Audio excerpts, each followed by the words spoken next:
Now, one man who had a very close professional relationship with Princess Diana was Patrick Jeffson, who was there working. Well, you were there for, what, 8 years with Diana? I was, yes. I mean, you really were the right-hand man in every sense. You saw it all, the boys growing up, the split with Charles, everything.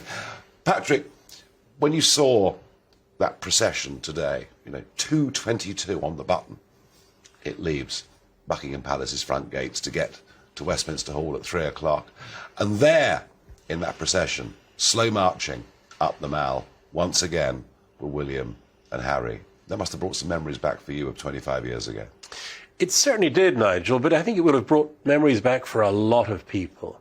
Lots happened in 25 years.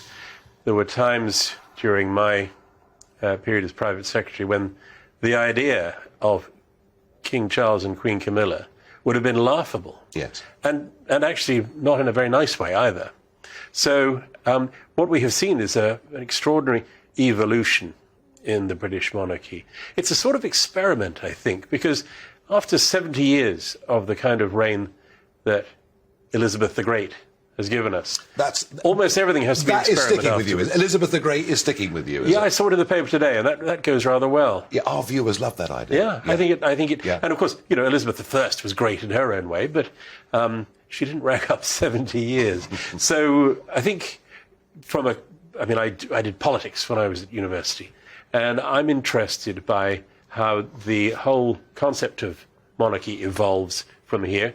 I think the rest of the world is watching, but Britain is kind of the laboratory for monarchy, and it's entering into a period of very interesting experiment, I think, with King Charles. It's not just the man, it's the philosophy, the principles, the standards, the values, and to see whether they survive the tests of history.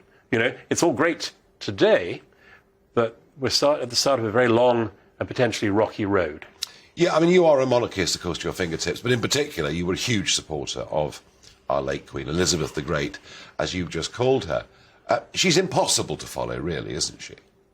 Yes, and this is why for the new king, it'll be the challenge will be to be his own man, to put his own stamp on it, and to retain the affection of those who supported his mother. I mean, he is of all the things that she has bequeathed to him, the popularity, the health of the monarchy. And I mean, it has been through some rough patches, and he was not uninvolved in some of those rough patches. So there is an opportunity here, I think, for him to move it to the next stage so that it's in equally good condition when he hands it on in turn. And how does he deal with Harry? You knew Harry when he was a young man, a young boy. He was at one point the most popular role there's ever been, I think. He was the Jack the lad, he was in the army, he was all these things. How is the king going to deal with Harry? He's given us a clue. In his speech, he said, his love for Harry and Meghan, who are building their new lives overseas. So the way I sort of picture it is that the ship of state is sailing on, as we've seen today, and a sort of inexorable progress. Harry and Meghan they're on board at the moment, but really it's like they've hopped into a rowing boat and gone off to a desert island where they're doing their own thing. And if that makes them happy, fine. If trashing the family that has given them everything is part of making their new lives, then they'll be in trouble, and they will be quite properly scrutinised for that. Yeah. First time in 70 years, Patrick, we've seen all of these extraordinary events going on over the last week.